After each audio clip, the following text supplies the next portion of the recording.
Народные танцы и песни, уникальные костюмы и просто хорошее настроение. В Чебоксарах прошел второй зональный этап Всероссийского фестиваля-конкурса любительских творческих коллективов. 14 объединений Приволжского и Уральского федеральных округов боролись за гранты национального проекта «Культура». Чувашскую республику представляли ансамбль народного танца «Сувар» и образцовый детский коллектив народных инструментов «Эреветь».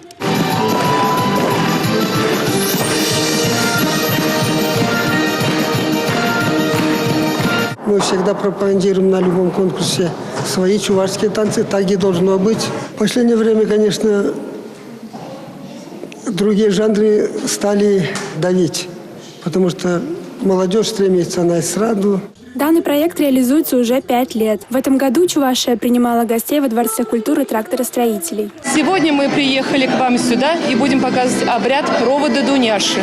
Это обряд, уже ему более 400, наверное, лет. Он сохранился еще с времен крепостного права. У нас и костюмы даже из бабушкиных сундуков.